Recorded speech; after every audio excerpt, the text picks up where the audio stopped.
Hey YouTube, welcome to Better Call Pace, one of my favorite series on the channel here, where I have people, whether it's students or other high-level investors from all over the country, call me and ask me questions regarding their creative finance deals. It's my job, because I've been through so many scenarios, to help them fix their problem or give them an answer that I learned years and years ago by actually being in this business. In this episode, we're going to be talking to April Juliano. I don't know what she has to talk about, but she sent me a text message saying, hey, I have a really stressful situation. Can you please get on the phone with me today? I can't text it all to you. So let's call April and figure out what she needs.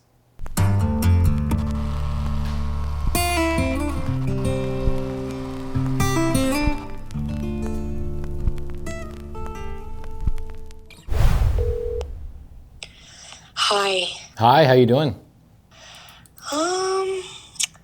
Not so great. Tell me what's going on.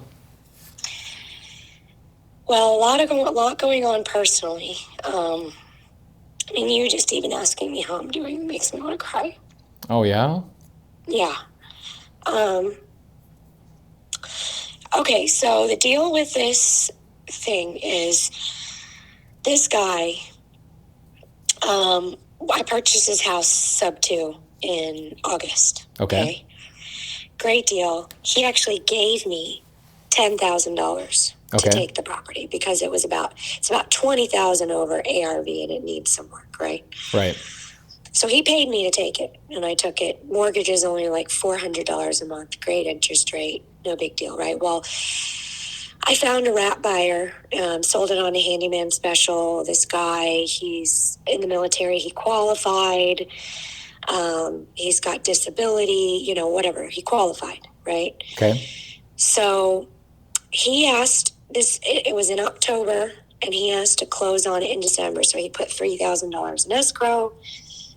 We're going to close in December. He asked for the 2 months because he wanted to go in and get some things done in the house before he moved in. It was necessary. So we said yes, right? So little did I know that the guy that I purchased the house from, his daughter lives right behind the house. Oh, nice. Okay. 10 feet. Okay. So for the last 4 months, I'm constantly getting calls and texts about what's going on over here at the house because it's a great neighborhood. It's probably one of the most up-and-coming neighborhoods in Jacksonville, but still some sketchiness goes on over here, right? Okay. So I guess some kids got in and spray painted everything. And so I called, the guy that he's, retired military, owns a pool business. I called him and he was like, oh my gosh. Goes over there and he's like, I got everything under control. And I live close by, so I'm driving by, I'm checking it out. Seems fine. But I'm getting calls constantly from the guy that I bought it from. And calls and texts, and I'm just like, oh my gosh, I had to block him for a little while. And so I finally got a call. I got a text so we didn't close in December. And he called and he said, I need 1 more month. And we're in the middle of moving. We had a lot going on. We said, fine, we'll close in January. Well, he disappears off the face of the planet, middle of December. You call his phone number, I don't even know what it is. It's some Spanish lady speaking. And we still have $3,000 of his money in escrow. And I get a call last night from the guy I bought it from. And he's like, there's people, and they're like, it's creepy, and they're looking all around. And so I come over here today, and I'm looking around, and the lawn is mowed, okay? The outside's all taken care of, but all the windows are broken out. And he has all this stuff in there, the guy that we were selling it to on a wrap, but he disappeared off the face of the earth. He's got a brand new TV in there. I wasn't here more than 10 minutes when the previous owner pulls up. Love it. And he's like, I'm going to call the due on sale. And I said, if you do that, you're responsible. You signed that disclosure. So then I'm going to own this property with no mortgage. How's that possible? And because he's like, well, I'll pay it off. I'll pay it off. Okay. And I'm like, go ahead and pay it off, buddy. Yeah. Then I'll own this property with no mortgage. But at this point, I'm just like, oh my gosh, I don't even want this anymore. So And let me ask you a couple questions. Me he wants it back. Should I just sign a quick claim deed and give it back to him? So did you, you got the $10,000, you took the property over. If you signed a quit claim deed and you gave it back to him because apparently the seller wants it back, you get to keep the $10,000.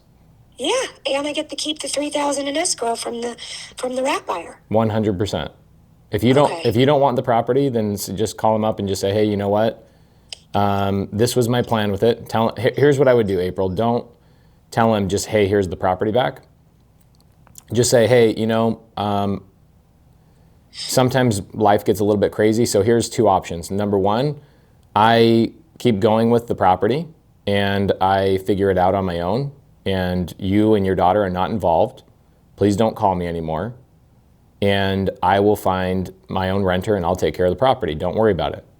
Or option two, I gift the property back to you through a quitclaim deed. Either way, I don't want to deal with you guys anymore. I don't want to call from your daughter. I don't want to call from you. Either way. And why am I telling you to give him two options? Because if you give him option two without option one, where you say, I'm keeping the property, there's a likelihood he comes after you for that $10,000. So tell him, I'm not interested in giving you the property back unless you look at it as a gift. And I'll gift the property back to you, but this is not gonna unravel the deal we had, because I still want the property. You can call the due on sale clause, have him call the bank. They're not gonna call it due. Right. It's so and absolutely. I already know the bank. They're not. It's so absolutely rare for the due on sale clause to get called that it's ridiculous. Tell the guy to call the bank. I even had this property, just to give you, not that you need any more of this, but we had a property we owned for about a year and we decided to sell it, like on the open market. We bought it subject to, and we decided, hey, the market's appreciated. Let's sell this property, take the equity out and go buy 3 or 4 Subto deals, right? So in my process of selling it, I was calling the bank and trying to get the due on sale clause called, because I was creating a YouTube video to show people how hard the due on sale clause is to actually get called. So I was calling the bank and I was calling the people that are kind of low level and just saying, hi, I'm the owner of the property, but my name's not on the mortgage, and I'm wondering why you guys haven't called this due. Most of the employees I talked to had no idea what the due on sale clause even was. So this guy's gonna call the bank. He's gonna run out of steam. So have him do that. Go great ahead. Here's what's gonna happen. If he calls the due on sale clause, they're going to put it into foreclosure. And now there's going to be fees. They're going to do all sorts of stuff. They're going to reject his payments, and so he's going to have that as a blemish on his credit. The due on sale clause is not like the bank. You know this, but the due on sale clause is not like the bank comes over to the house and says, "This is now our house." It takes sometimes 3, 6, 9, and 12 months for the due on sale clause to run its course. So, first off, they stop taking payments. They stop accepting payments because it is illegal for a bank to put a house into foreclosure and take the property back without a failure of payment. So what does the bank do in due on sale is they stop accepting payments first and foremost. Guess what happens when they stop accepting payments? You have late fees and it hits your credit. So what is going to happen is this guy's he's going to put himself in a world of hurt, right? So what I would do is I would say, hey, look, my partner out of Arizona has gone through the due on sale clause. It doesn't hurt us at all, but it hurts the seller. So I strongly urge you not to do it because it actually won't impact me whatsoever. If you just want the property back, then I'll give you option 2. But here's my option 1. I need to run my business without your guys' involvement constantly coming over to this property because you're not the owner of this house. Which I've already said multiple times. Right. So I would probably multiple times. I would put it in an email. Blocked him on my phone. Yeah, put it in an email, put everything in writing. No more conversations over the phone. Right, okay. And just say, hey, look, this is stressing me out as I'm sure it's stressing you out. So here's 2 options. Option 1, you let me run my business. We continue on with our structured deal. and I move forward and I'm the owner of the property. Without your daughter calling me, without you calling me, we move forward. We had a deal, and I have full intention of moving forward with that. Option 2 is I quitclaim deed the property back to you, and the property is yours, and we part ways. But that is not what I want to do, because I have, my sights on making money on this property.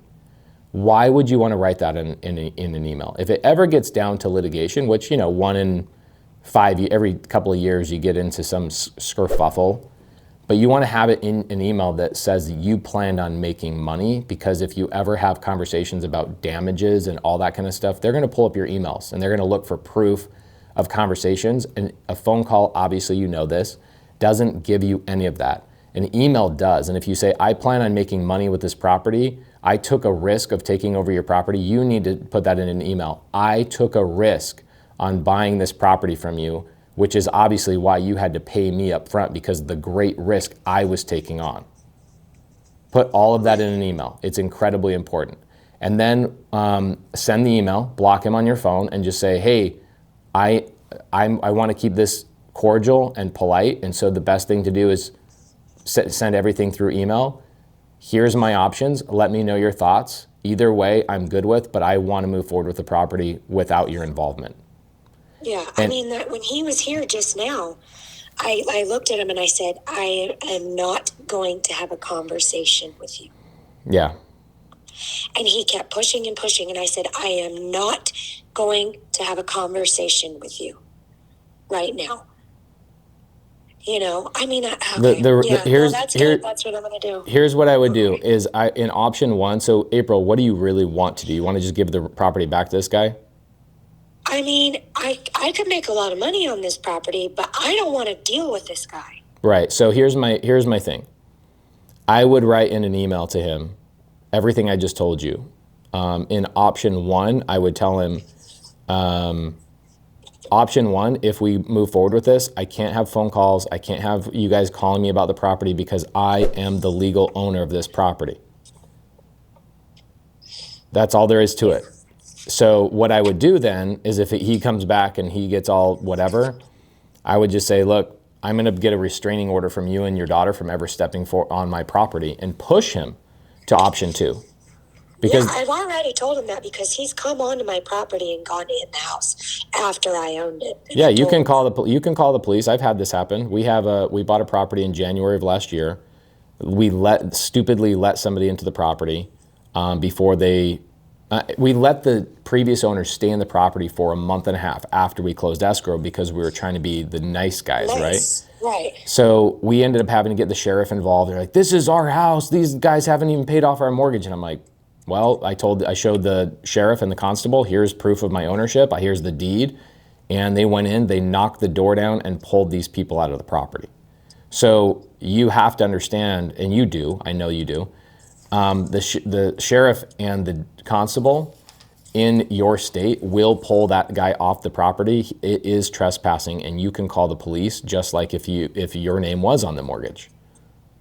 Okay. In fact, I would call the police if it got down to that. But at the end of the day, here's my thought. If you've already made 10 grand plus the 3,000, and you think this guy's not going to stop, and he's got the personality that in 2 years, 3 years, 4 years, you're still going to continue to deal with him, I would deed the property back to him, and I would be done with the property, take my 10 grand, take my 3 grand, move on. However, you do not want to deed a property back to this guy without having these things written in an email saying that you plan on making money on this property. You took a lot of risk to help this guy out.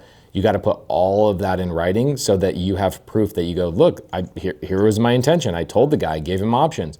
I took the property over because I took a risk on the fact that he owed way too much money and the property needed work. So he might come back to you and say, well, now the windows are broken out and I want my damages and I want my this and that and blah, blah, blah, blah, blah.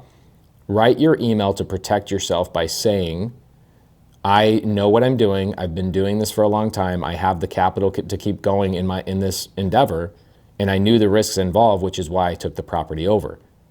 So here are our 2 options. Number 1, you leave me alone, and I take these risks and I continue to invest in the property. Option 2, I deed the property back to you, but I'm not paying you back. I'm not doing any repairs. et cetera, et cetera. So those are your two options, and that's it.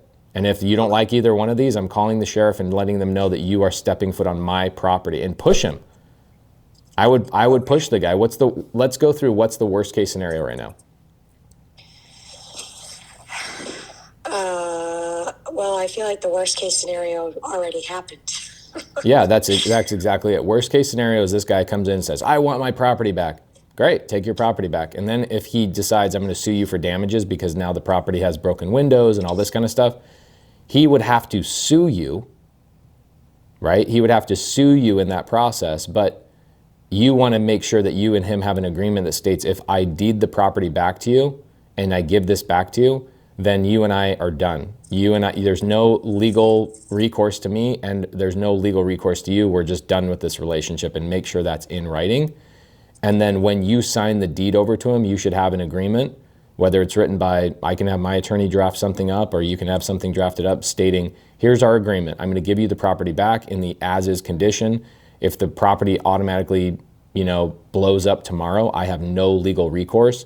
If you come in and find some repair that needs to be done that didn't need to be done when you own the property, again, that's not my responsibility. Make sure all of this is in writing, because I already know. My feeling is you want to deed this property back to this guy because he's a headache, but Yeah. you got to do it the right way and make sure you put everything in writing and then have an agreement before you deed the property back to him.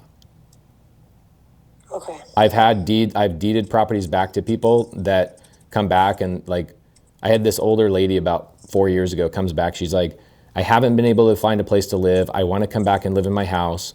And we ended up deeding the property back to her. And guess what happened? 2 or 3 months later, I thought I was doing her a favor. I'm like, I'm planning on making a lot of money on this property. You know what? Let's help this lady out.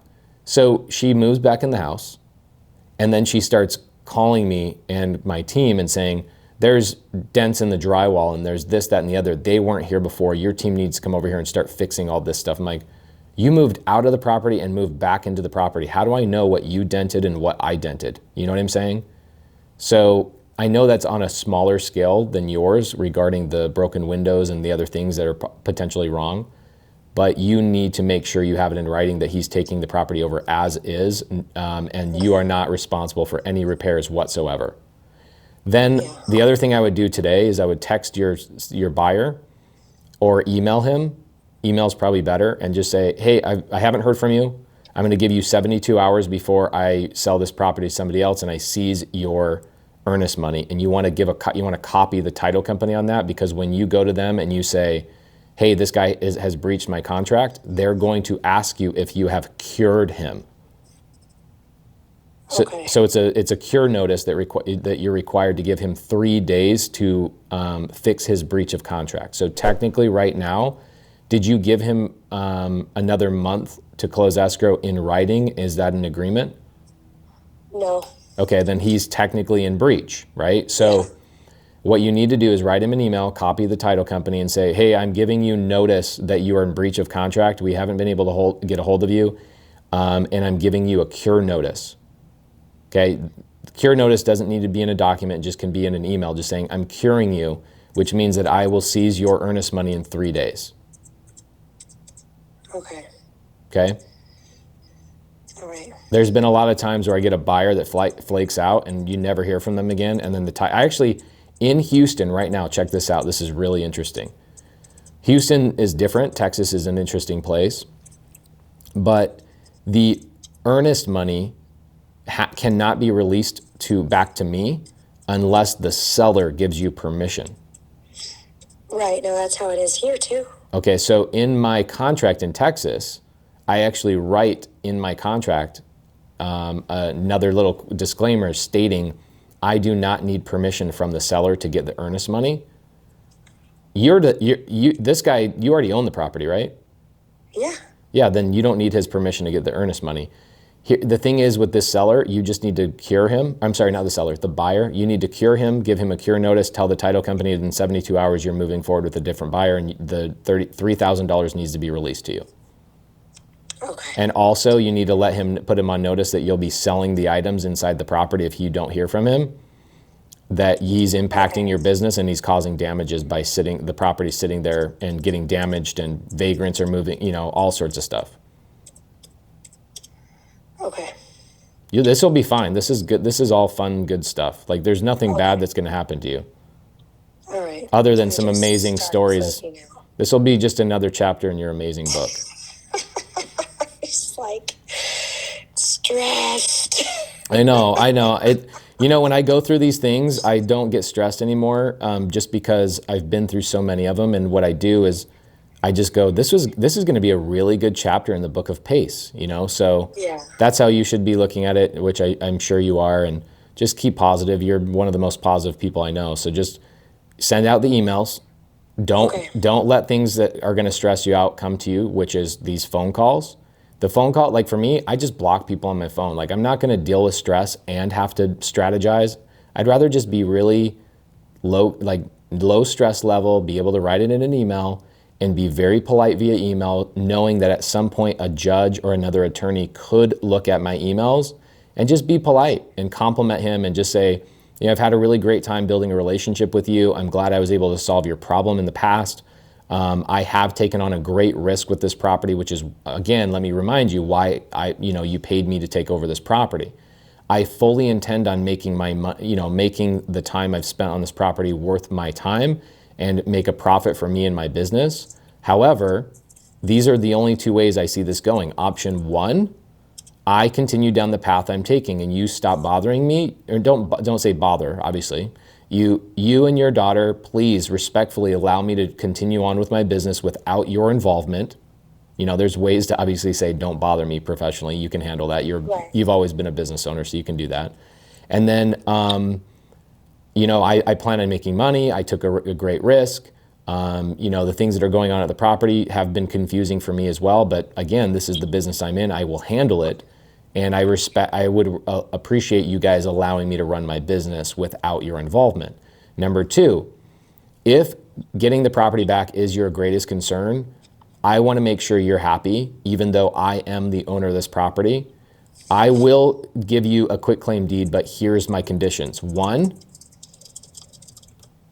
the property gets returned to you in an as-is condition. Two, we have no legal recourse against each other in the future. And three, the belongings inside the property you give me enough time to get the stuff out of the property.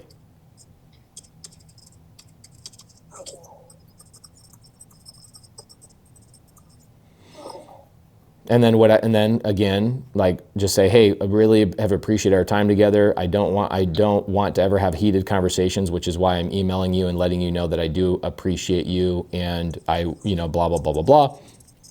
Let me know which way you want to go. If he then starts threatening the due on sale clause, then reply back to him with an email and say, look, the due on sale clause doesn't impact me whatsoever.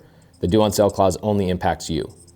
So if you want the property back that bad, then let's move forward with option two, and we'll get an agreement put together by my attorney that states we won't sue each other, because I could technically sue you for damages to my business and lost revenue. It's him interfering with your business.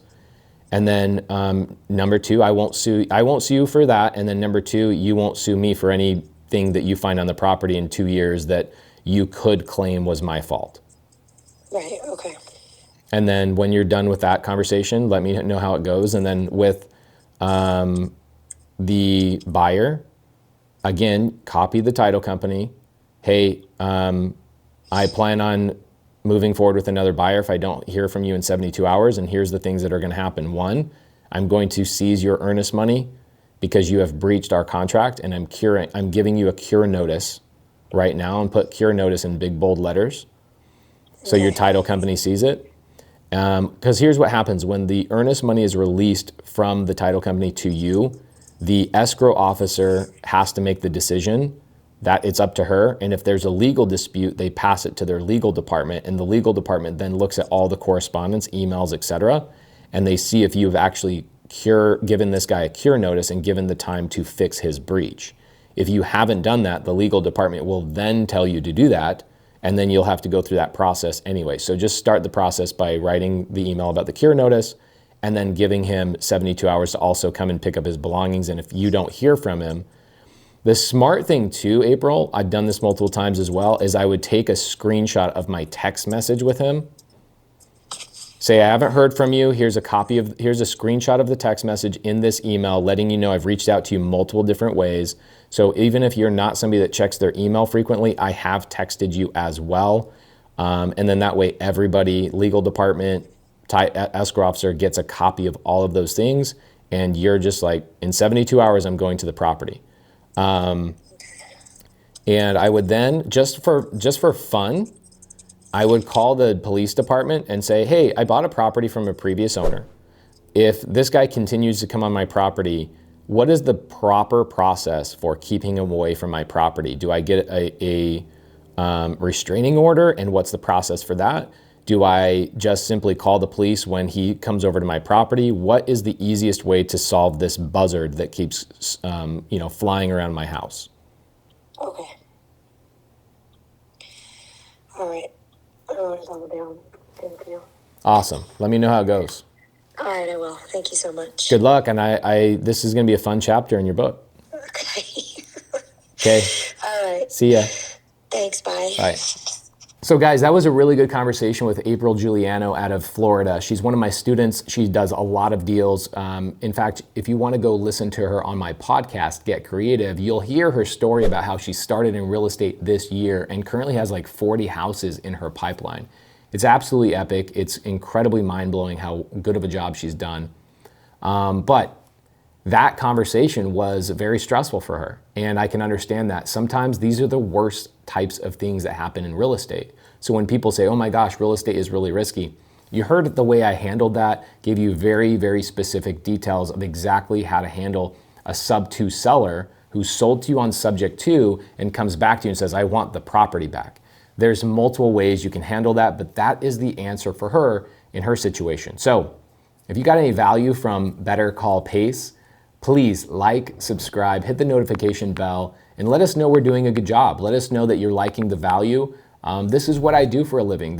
I sit here half the day and I handle phone calls. I do outreach to sellers and investors and private lenders and things of that nature, and run my team right here. So if you guys want to see more videos of me having these very intimate, very private conversations, solving real world scenarios, please let me know down in the comments section, and please share it with a friend. Obviously, we're trying to help as many people as possible in this game, and we're people that are really doing this business. We're not the people that are like, oh yeah, this is how you get into wholesale. It's like, how about we just show you how to get into wholesale and show you some of the nitty-gritty conversations that are had every single day. So thank you again. This is another episode of Better Call Pace.